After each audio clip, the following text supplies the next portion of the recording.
Hi, this is Srinivas Soleti. Welcome to political talk show. ఇవాల్టి మన అతిథి ప్రముఖ పత్రికా సంపాదకులు, సమాచార హక్కు చట్టం పూర్వ కమిషనర్ విజయబాబు గారు. విజయబాబు గారు నమస్తే. 2 తెలుగు రాష్ట్రాల్లో ఐటీ గ్రిడ్, ఓట్ల తొలగింపు, ఒకరి మీద ఒకరు కేసులు పెట్టుకోవటం, 2 రాష్ట్ర ప్రభుత్వాలు సిట్ అనే ఒక అధికారాలను ఏర్పాటు చేసుకుంటూ కంప్లైంట్ చేసుకుంటున్నాయి. ఏం సార్ అసలు ఈ గొడవ ఏంటి? ప్రజలకు అర్థమవుతుంది అసలు వీళ్ళు చేసేదేమన్నా? వాస్తవంగా ఏంటంటే ప్రజలకి సంబంధించినటువంటి అంశం ఇది. ఆ తర్వాత అదే ప్రజల్ని వీళ్ళ యొక్క రకరకాల ఆర్గ్యుమెంట్స్తో విపరీతమైనటువంటి గందరగోళంలో పడేస్తున్నారు. దీన్ని మనబోటోళ్ళు కూడా కొంత ఎక్స్ప్లెయిన్ చేసి చెప్పడానికి కూడా ట్రై చేస్తున్నప్పటికీ కూడా మళ్ళీ వాళ్ళ మాటల దాడి ప్రజలను అయోమయానికి గురి చేస్తారు. 2 తెలుగు రాష్ట్ర ప్రజలు అదే ఆలోచిస్తున్నారు. ఏంటి గొడవ ఏంటి? ఓట్ల తొలగింపు ఏంటి? ఎవరు కరెక్టు ఎవరు కాదనేటువంటి. అందుకని మనం ఏంటంటే దీన్ని కొంచెం వెరీ సింపుల్ ఫార్మేట్లో తెలియాల్సిన అవసరం మాట్లాడుకుందాం. ఏంటంటే అసలు ముందు ఇవన్నీ పక్కన పెట్టి ఏం జరిగింది, తెలుగుదేశం ప్రభుత్వం ఏం జరగలేదు అంటున్నారు. అట్లాగే వైసీపీ వారు కానీ బీజేపీ వారు కానీ మిగతా పార్టీలు కానీ ఏదో జరిగింది అంటున్నారు. చాలా జరిగింది అన్నట్టుగానేమో ఇక్కడ తెలంగాణ నుంచి అంటున్నారు. సో అసలు ఏం జరిగింది, ఏం జరగకూడదు, ఏం జరగాలి, వీటి మీద మనం మాట్లాడుకుందాం. అసలు భారత రాజ్యాంగం మనకు ప్రసాదించినటువంటి ఫండమెంటల్ రైట్స్లో ఒకటి ఏంటంటే వ్యక్తి స్వేచ్ఛ. వ్యక్తి స్వేచ్ఛతో పాటుగా ఏంటంటే గోప్యత అనేటువంటిది కూడా. మామూలుగా మనకి ఫ్రీడమ్ ఆఫ్ ఎక్స్ప్రెషన్ ఏమో ఆర్టికల్ 19. ఆర్టికల్ 19లో మళ్ళీ సబ్సెక్షన్స్ అన్నీ కూడా ఉన్నాయి. 19, 19(1)A, 19(1)B ఇలాగా. అలాగే అది ఎంత ఇంపార్టెంటో ఆర్టికల్ 21. ఆర్టికల్ 21 ఏంటంటే రైట్ టు ప్రైవసీ. ఓకే, వ్యక్తుల యొక్క దీనికి సంబంధించినటువంటి ఒక గోప్యత పాటించాల్సిన అవసరం ఉంది. అంటే ఇక్కడ దీన్ని సుప్రీంకోర్టు ధర్మాసనం కూడా గత సంవత్సరం 17వ సంవత్సరం నాడు 9 మంది జడ్జిల ధర్మాసనంతో జస్టిస్ కేహార్ నేతృత్వంలో వారు చెప్పింది ఏంటంటే right to privacy is intrinsic right in the life అని చెప్పని అన్నారు. అంటే అసలు రైట్ టు ప్రైవసీ అనేది ఏంటంటే మనం జన్మించిన తర్వాత ఆటోమేటిక్గా మనకి రాజ్యాంగం ప్రకారం, అంటే మనకి రాజ్యాంగంలో పార్ట్ 3లో ఉండేటువంటి ఫండమెంటల్ రైట్స్లో ఆర్టికల్ 21 ప్రకారంగా మనకి జన్మతః ఈ హక్కు వచ్చేసినట్టే లెక్క. ఓకే, జన్మతః వచ్చింది ఈ ప్రైవసీ అనేటువంటిది. ఇది వచ్చింది.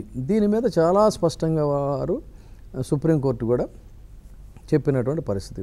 సో ఇది కనుక ఉల్లంఘించినట్టయితే, ఎవరైనా ఉల్లంఘనకు పాల్పడినట్లయితే దానికి మనం డెఫినెట్గా వాళ్ళని ఛాలెంజ్ చేయొచ్చు. Whether it is a government or individual or any organisation, ఏదైనా కూడా దీని మీద మనం తన హక్కుకి ఎవరైతే భంగం కలిగించారో వారి మీద వాళ్ళు కంటెస్ట్ చేసేటువంటి అవకాశం భారత రాజ్యాంగం మనకి ప్రసాదించింది.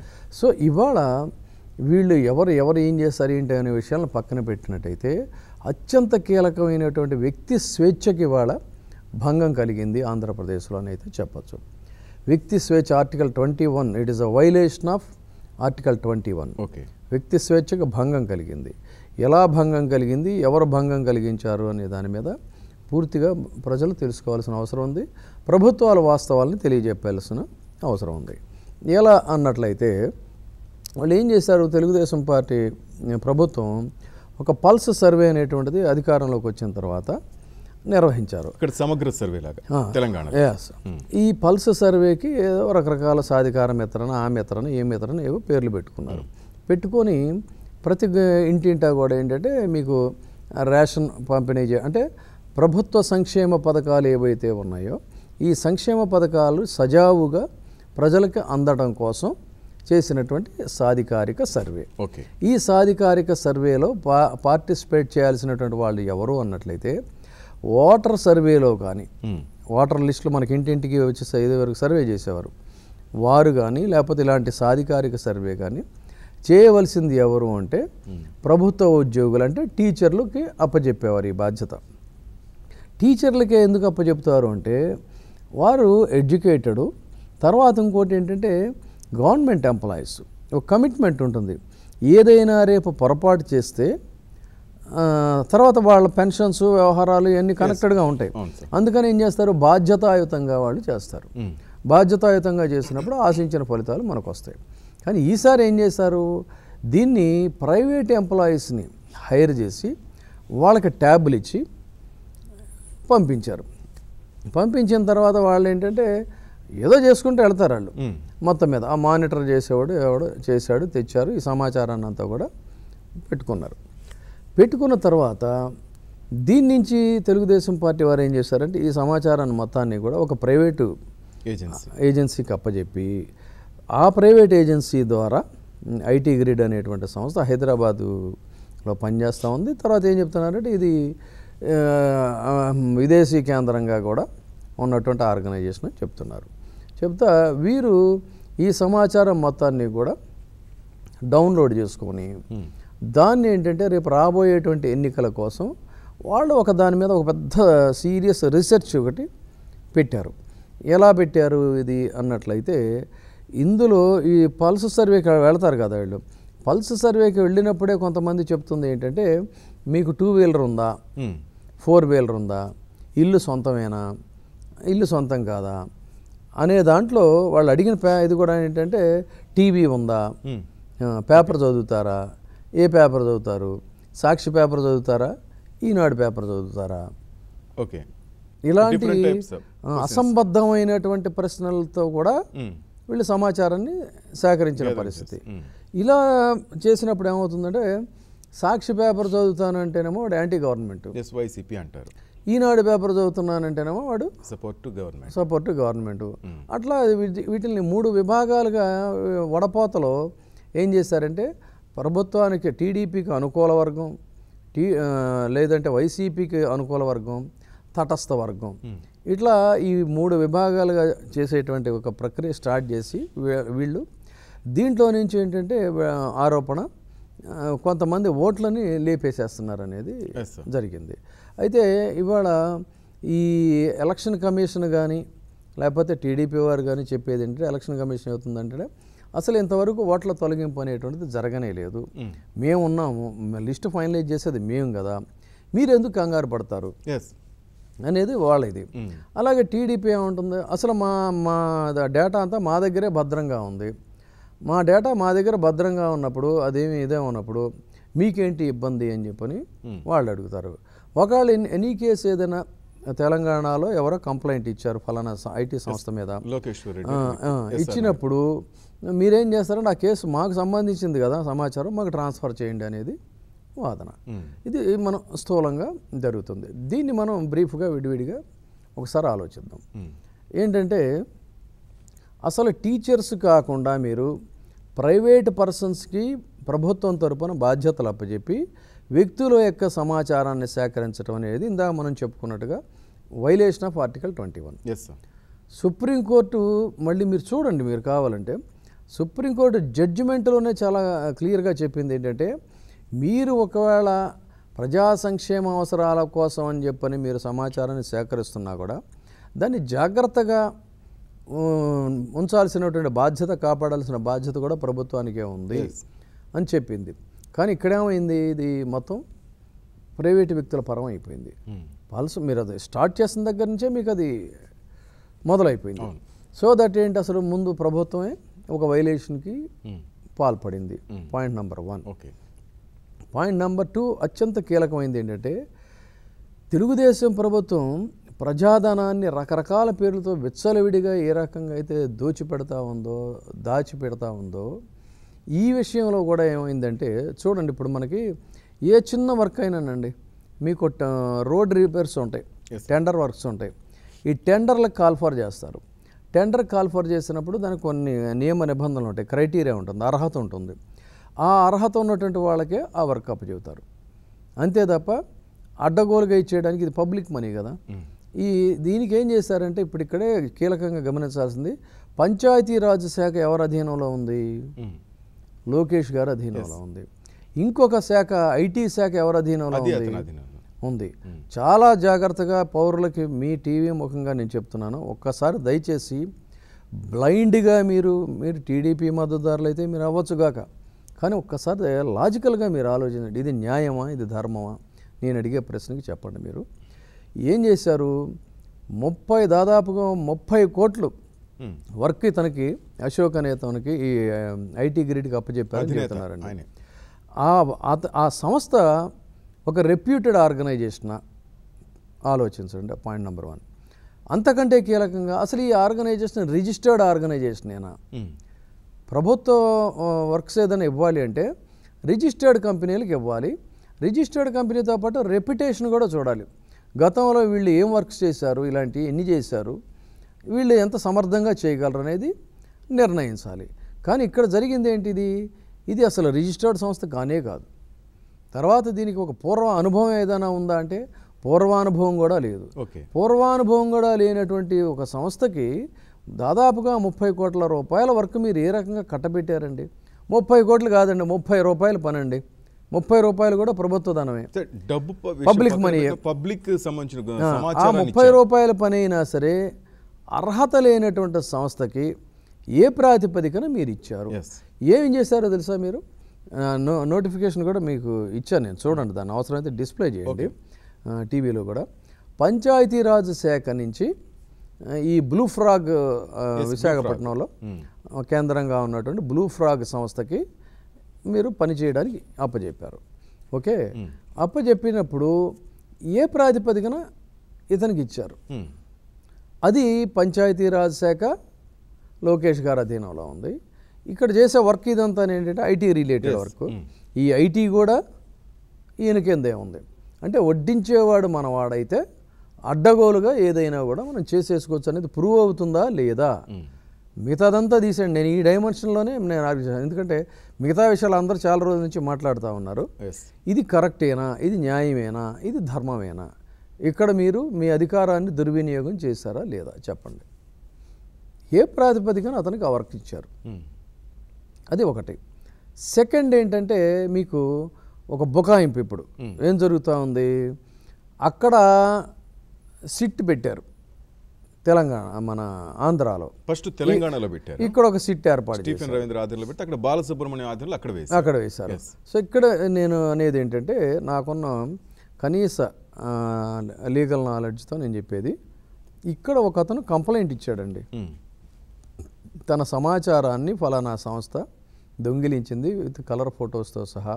It is a violation of article 21 IT act ప్రకారంగా కూడా ఇది తప్పని చేస్తున్నప్పుడు ఇక్కడ తెలంగాణ పోలీసులు దాని మీద రియాక్ట్ అయ్యారు. వాళ్ళు ఏమంటారు? మా ఆంధ్ర సమాచారం మీకేంటి సంబంధం? ఇది బొకాయింపు, వాళ్ళకి తెలియకేం కాదు, కేసు మాకు ట్రాన్స్ఫర్ చేయండి అని చెప్పని అంటున్నారు. ఇన్సిడెంట్ జరిగింది ఇక్కడ హైదరాబాద్. దీనికి సగటు ప్రజలకి తేలిగ్గా అర్థమయ్యేది తాజా ఉదాహరణ ఒకటి చెప్తా. తిరుపతిలో ఒక పిల్లో అపహరణకు గురైంది. ఆ అపహరణకు గురైనప్పుడు వెంటనే అక్కడ పోలీసులు రెస్పాండ్ అయ్యి మన మీడియా వారి సహకారంతో కూడా ట్రేస్ అవుట్ చేస్తూ ఉంటే నాందేడులో దొరికాడు. ఇక్కడి పోలీసుల సహకారం తీసుకొని అక్కడి నుంచి ఇక్కడికి తీసుకొచ్చి ఇక్కడ మీడియాలో బ్రీఫ్ చేసి తల్లిదండ్రులకు అప్పచెప్పారు. ఇది కదా ప్రొసీజరు. అదే యాంగిల్లో ఈ పిల్లాడు అనేటువంటి ఒక సమాచారం హైదరాబాద్లో దొంగిలించబడింది. అప్పుడు హైదరాబాద్ పోలీసులే కదా కేసు నమోదు చేసి వీరు ఆ అశోక్ అనేటువంటి వ్యక్తిని తీసుకురావడానికి ఆంధ్ర వెళ్ళి ఆంధ్ర పోలీసుల సహకారాన్ని తీసుకుంటారు. ఆంధ్ర పోలీసులు వీరికి సహకరించిన తర్వాత వాళ్ళిద్దరూ టుగెదర్ ట్రేస్ అవుట్ చేసి అతన్ని పట్టుకొస్తారు. ఈ కేసు ఇక్కడ ఇదవుతుంది. ఇక్కడ తెలంగాణ కోర్టుల్లో విచారణ అనేటువంటిది జరుగుతుంది. ఇది కదా ప్రొసీజరు. సో ఇది తర్వాత ఏంటో అసలు ఇది మొత్తం వ్యవహారం అంతా ఏంటంటే ప్రభుత్వాలకు సంబంధం లేదండి.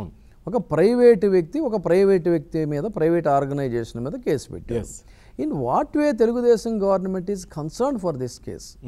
ఎందుకు దీని మీద ఇంత గగ్గోలు పెట్టి మీరందరూ చీఫ్ మినిస్టర్తో సహా రకరకాలుగా మీరు ఇంత తీవ్రంగా రెస్పాండ్ అవ్వాల్సిన తప్పు లేనప్పుడు దొంగతనం లేనప్పుడు కాముగా ఉండొచ్చు, అవసరం ఉందా? ఇది మీరు దీనికి మీరు సమాధానం చెప్పండి. ఎందుకు ఇంత పెద్ద ఎత్తున మీరు రెస్పాండ్ అవ్వాలి? తర్వాత ఇంకొకటి ఏంటంటే ఇప్పుడు మీ వెబ్సైట్స్లో ఉన్నటువంటి సమాచారాన్ని ఒక్కసారిగా షట్ డౌన్ చేశారంట. తెలుగుదేశం పార్టీ వెబ్సైట్ని కానీ లేకపోతే ప్రభుత్వాన్ని. ఎందుకు అంత హడావుడిగా అర్జెంటుగా చేయాల్సిన అవసరం ఎలా వచ్చింది? అసలు కలర్ ఫొటోస్ అనేటువంటివి పౌరులకు సంబంధించినవి ఇవి ఎలా వచ్చాయి? కమిషన్ దగ్గర ఉండాలి ఉంటే ఎలా వచ్చాయి మీకు? దీనికి కూడా మీరు ప్రజలకు సమాధానం చెప్పాల్సిన అవసరం ఉంది. దీన్ని స్ట్రైట్గా మీరు ఆన్సర్ చేయకుండా ఏ ప్రాతిపదికన అతనికి వర్కప్ చెప్పారు అన్ని కోట్ల రూపాయలు. తర్వాత ఇంకోటి కూడా విన్నా నేను, అది నేను చెక్ చేసుకొని దాని మీద కూడా చేయాలి. ఇతగాడికి పంచాయతీరాజ్ తరఫున కేంద్ర ప్రభుత్వ నిధులతో వచ్చేటువంటివి ఇది ఎల్ఈడి లైట్ల ఏర్పాటు వర్క్ ఉందే, బల్బు, ఆ వర్క్స్ కూడా ఇతనికి కట్టబెట్టారంట ఈ అశోక్కి. అదొకటి వినవస్తుంది. అది దాని మీద కూడా ఇంకా తెలియదు. ఇది కొత్త డైమెన్షన్, ఇప్పుడే నాకు ఇంతకుముందు తెలిసినటువంటి వ్యవహారం. అంటే మీకు కావాల్సిన వాళ్ళకి ఇష్టారాజ్యం కింద మీరు పందారం చేస్తారు. Is it not misuse of your power? చెప్పండి. అందుకని నేను చెప్పేది ఏంటంటే ఇది పూర్తిగా అడ్డగోలు వ్యవహారం, ఇల్లాజికల్ ఆర్గ్యుమెంటు. కాబట్టి తలా తోకా లేకుండా మీరు చేసిన తప్పుల్ని కప్పిపుచ్చుకునేటువంటి ప్రయత్నంలో మీరు చేస్తున్నారు. ఫామ్ 6 అంటే ఓటర్ నమోదుకు ఉపయోగించింది. అవునండి. ఫామ్ 7 అంటే ఓటర్ని ఒకవేళ అనర్హతగా ప్రకటించడానికని. ఎస్. ఇప్పుడు వాళ్ళు అంటుంది అదే టీడీపీ లీడర్స్. జగన్ కూడా దాదాపు 8 లక్షల చిల్లర ఫామ్ 7 యూజ్ చేసి కొన్ని ఓట్లు తొలగించే ప్రక్రియ చేస్తే దానికి ఆయన ఒప్పుకున్నారు అంటున్నారు. జగన్ గారు కూడా గవర్నర్ దగ్గరికి వచ్చినప్పుడు నిజమే నేను ఫామ్ 7 యూజ్ చేశాను. జనాలకి ఇది కూడా కన్ఫ్యూషన్ ఉంది. జగన్ కూడా దీంట్లో భాగస్వామి. దీని గురించి మనం బ్రీఫ్ గా ఫామ్ 7 ఏంటనేది మనం బ్రీఫ్ గా మాట్లాడుకుందాం అండి.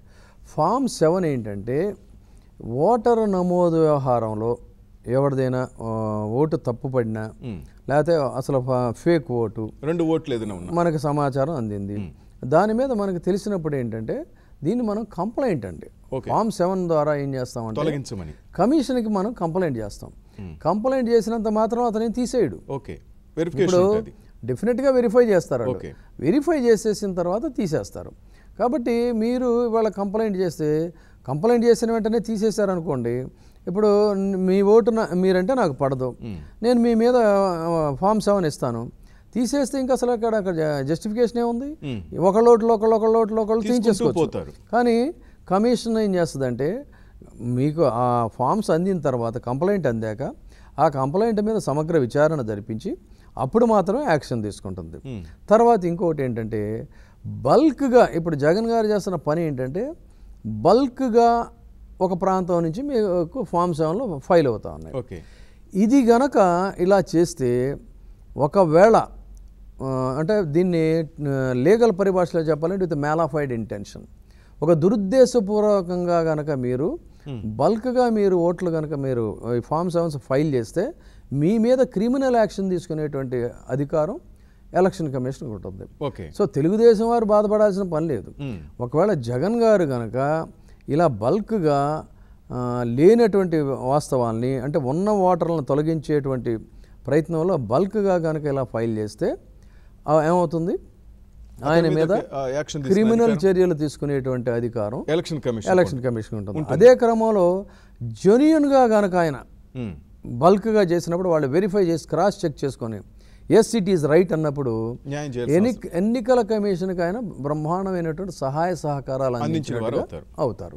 సో ఇది డిసైడ్ చేయాల్సింది whether he's right or wrong, he's doing right or wrong అనేది తీర్మానించాల్సింది ఎన్నికల కమిషన్. మీకు వచ్చిన ఇబ్బంది ఏంటి? ఫామ్ 7కి మీరు వక్ర భాష్యాలు చెప్పి అసలు చెప్పాల్సిన దాన్ని వదిలేసేసి వేరే ఇంకొకటి ఏదో చెప్పి బురద చల్లటం, ఇవన్నీ ఏంటంటే ప్రజల్ని పూర్తిగా ఒక అయోమయంలోకి నెట్టివేసి దీనికి రాజకీయ రంగు పులిమి, తర్వాత ఏంటంటే లీగల్గా ఉన్న వాటిని కూడా మీరు మసిబూసి మారేడికాయ చేసి మీకు అనుకూలంగా మార్చుకునేటువంటి ప్రయత్నాలు ఇవాళ తెలుగుదేశం పార్టీ ప్రభుత్వం చేస్తూ ఉంది. ఇది చాలా దురదృష్టకరమైనటువంటిది. యథావాత నేను చెప్పేది ఏంటంటే మొత్తంగా ఒకప్పుడు నిష్పాక్షికంగా మాట్లాడుకోవాలి అన్నట్లయితే చంద్రబాబు నాయుడు గారు ఆంధ్రప్రదేశ్ రాజకీయాల్లో కానీ భారతదేశ రాజకీయాల్లో కానీ తనకంటూ ఒక స్థానాన్ని, అంటే ప్రతి రాజకీయ నాయకుడికి కూడా బ్లాక్ అండ్ వైట్ ఉంటుంది. మనం పాజిటివ్ మాట్లాడుకుంటాం. పాజిటివ్గా మాట్లాడుకున్నప్పుడు చంద్రబాబు నాయుడు గారు ఆయన ఈ దేశంలో కానీ రాష్ట్ర రాజకీయాల్లో కానీ ఒక కీలకమైనటువంటి వ్యక్తిగా సంవాట ఒక కోణం, ఒక పార్శ్వం నుంచి చూసినప్పుడు ఒక మంచి అడ్మినిస్ట్రేటర్గా ఏదో చేయాలి అనేటువంటి దీంతో తపన పడినటువంటి వ్యక్తిగా ఆయనకు ఒక ట్రాక్ రికార్డు ఉందండి, ఒక పేరు ఉంది. ఏమైందంటే ఇది పుత్ర వ్యామోహం అనేటువంటిది ఎప్పుడైతే ఆయనకి మొదలైందో, ఈ పుత్ర వ్యామోహం వల్ల ఏంటంటే పాపం ఆయన పూర్తిగా తన స్థాయిని ఆయన దిగజార్చుకున్నటువంటి పరిస్థితి ఇవాళ ఈ వ్యవహారంతో మరింత స్పష్టంగా. ఇన్నాళ్ళు విమర్శలే వచ్చాయి, బట్ ఈ వ్యవహారంతో స్పష్టంగా కనిపిస్తూ ఉందండి. భారతంలో నేను ఫీచర్స్ ఎడిటర్గా పనిచేస్తున్న రోజుల్లో ఒక ఐఏఎస్ ఆఫీసరు మంచి పొయిటరీ రాశాడు ఆయన, ఇంత పుస్తకం ది బ్లైండ్ ఇన్ మహాభారత అని. భారతంలో ఎవరెవరు ఏ రకంగా గుడ్డివాళ్ళు అయిపోయారు అనేది రాసుకుంటూ వచ్చాడు ఆయన. అందరూ భలే చాలా బాగా రాశాడు. నేను దాన్ని తెలుగులో అనువాదం చేశాను, భారతంలో అనువాదం అనేది. ఈ దీంట్లో ఏంటంటే దుర్యోధనుడు కర్ణుడు, ఈ కర్ణుడు ఇంత పెద్ద మహావీరాది వీరుడైనా సరే స్నేహం అనేటువంటి ఒక బ్లైండ్నెస్తో అతను బ్లైండ్ అయిపోతాడు. ఇంత ధర్మానికి ప్రతీకగా ఉన్న ఈవెన్ ధర్మరాజు సైతం వ్యసనానికి ఆయన గుడ్డోడైపోతాడు. ఇట్లా రకరకాలుగా రాసుకుంటా వచ్చి ధృతరాష్ట్రుడు పుట్టుగుడ్డైనా కూడా అది పెద్ద ఇది కాదు, కానీ చేటు తెచ్చేటువంటి గుడ్డితనం ఏంటంటే పుత్ర వ్యామోహం. తన పుత్రుడినే పట్టాభిషిక్తుడిని చేయాలనేటువంటి దీంతో ఆయన బ్లైండ్ అయిపోతాడు అని. ఇట్లా ఎవరెవరు ఏ బలహీనతలతో బ్లైండ్ అయిపోతారనేది ఆ పోయిటరీది. సో ఇవాళ చంద్రబాబు నాయుడు గారిని చూస్తూ ఉంటే అంతో ఇంతో సాధించుకున్నటువంటి పేరు, ఎంతో కొంత సాధించుకున్నటువంటి అనుభవం, ఇవన్నీ కూడా పూర్తిగా పుత్ర వ్యామోహంతో బ్యాక్డోర్ నుంచి ఆయన తీసుకొచ్చి మంత్రిని చేసి అనుభవం లేనటువంటి శాఖలను ఆయనకు కట్టబెట్టి ఇవాళ అదే శాఖల మీద ఇంత తతంగం నడిచింది. పంచాయతీరాజ్ శాఖ నుంచేమో అనుభవం లేనటువంటి వాడికి మీరు కట్టబెట్టి, ఐటీ శాఖ నుంచేమో అడ్డగోలు పనులు చేసిన దానికి మీరు ఇవాళ ప్రజలకు సమాధానం చెప్పాలి. ఎన్ని మీరు తిరకాసు అటు తిప్పి ఇటు తిప్పి ఏం చేసినా సరే ఇది ఇవాళ జరుగుతున్నటువంటి తంతు వాస్తవం. కానీ ఆంధ్రప్రదేశ్లో చూస్తుంటే పొలిటికల్ హంగామా కనిపిస్తుంది సార్. దీన్ని అడ్డం పెట్టుకుని రెండు పార్టీలు ఇటు టీఆర్ఎస్ కామెంట్ చేయటం మొత్తం చూస్తుంటే ఒక పొలిటికల్ హంగామా కనిపించట్లేదా? అదే ఇప్పుడేం చేస్తున్నాడు ఈయన, తెలంగాణలో జరిగింది ఏంటంటే తెలంగాణ సెంటిమెంట్తో ఆంధ్ర వాళ్ళని బూజుగా చూపించు, ఆంధ్ర నాయకుల్ని క్రిటిసైజ్ చేయడం ద్వారానో తెలంగాణ సెంటిమెంట్ రెచ్చగొట్టి మళ్ళీ తన పీఠాన్ని కేసీఆర్ గారు పదిలం చేసుకున్నారు.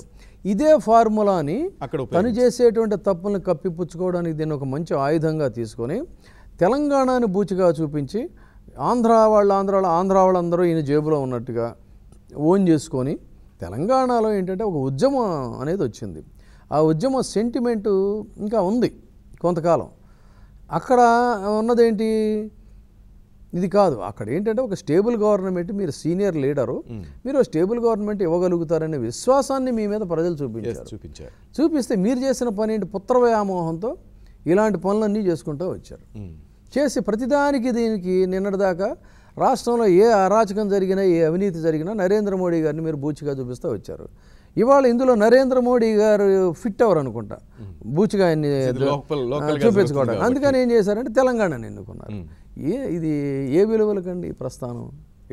ఆయన పరిభాషలో చెప్పిన ఎటుపోతున్నామండి మనం, చంద్రబాబు నాయుడు గారు పదజాలంగా చూసుకోవాలంటే ఎటుపోతున్నాం మనం అని మనల్ని మనం ప్రశ్నించుకోవాలి. Is it right on his part? ఇంత సీనియర్ నాయకులు అని చెప్పే మీరు ఇవాళ చాలా అతి దారుణంగా ప్రజల తీర్పుకి మనం కట్టుబడి ఉండాలి. ప్రజలు నిర్ణయిస్తారు మీ పరిపాలన మళ్ళీ సాగాల అవసరం లేదని. అంతేగాని ప్రజల్ని మీరు ప్రభావితం చేసి ఒకవైపు ఏమో నోటిఫికేషన్ రాకముందే ప్రజాధనంతో స్మార్ట్ ఫోన్లు ఇచ్చేస్తామని చెప్పని అవి ఇస్తామని ఇన్నాళ్ళు కామ్గా ఊరుకొని ఇష్టారాజ్యం కింద విదేశాలు తిరిగేశారు, ఇసుకని దోచేశారు, నీటిని దోచేశారు, మట్టిని దోచేశారు. ఎంతసేపు మీరు సంపాదించుకోవడంలో పడ్డారు. ఎలక్షన్లు వచ్చే టైంకి సగటు జనాలను మళ్ళీ భయపెట్టడం కోసం ఇప్పుడు ఏంటంటే రకరకాల స్కీములతో వరాలు దినోత్సవం రోజున 3,500 ప్రతి అకౌంట్లోకి వెళ్తుంది. అదే ఇదంతా ఏంటంటే ప్రజలను ప్రలోభ పెట్టడం.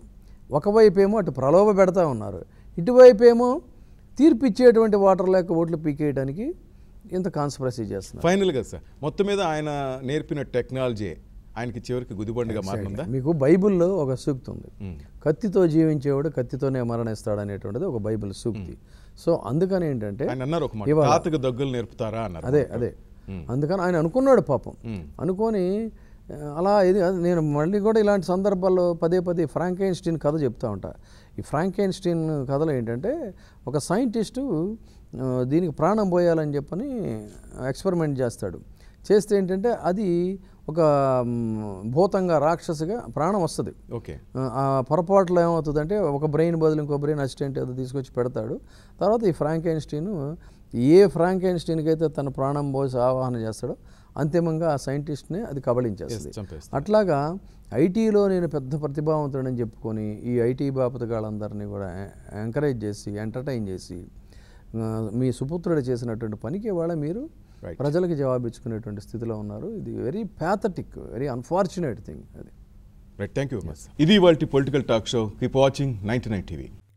For more updates, please subscribe 99 TV Telugu.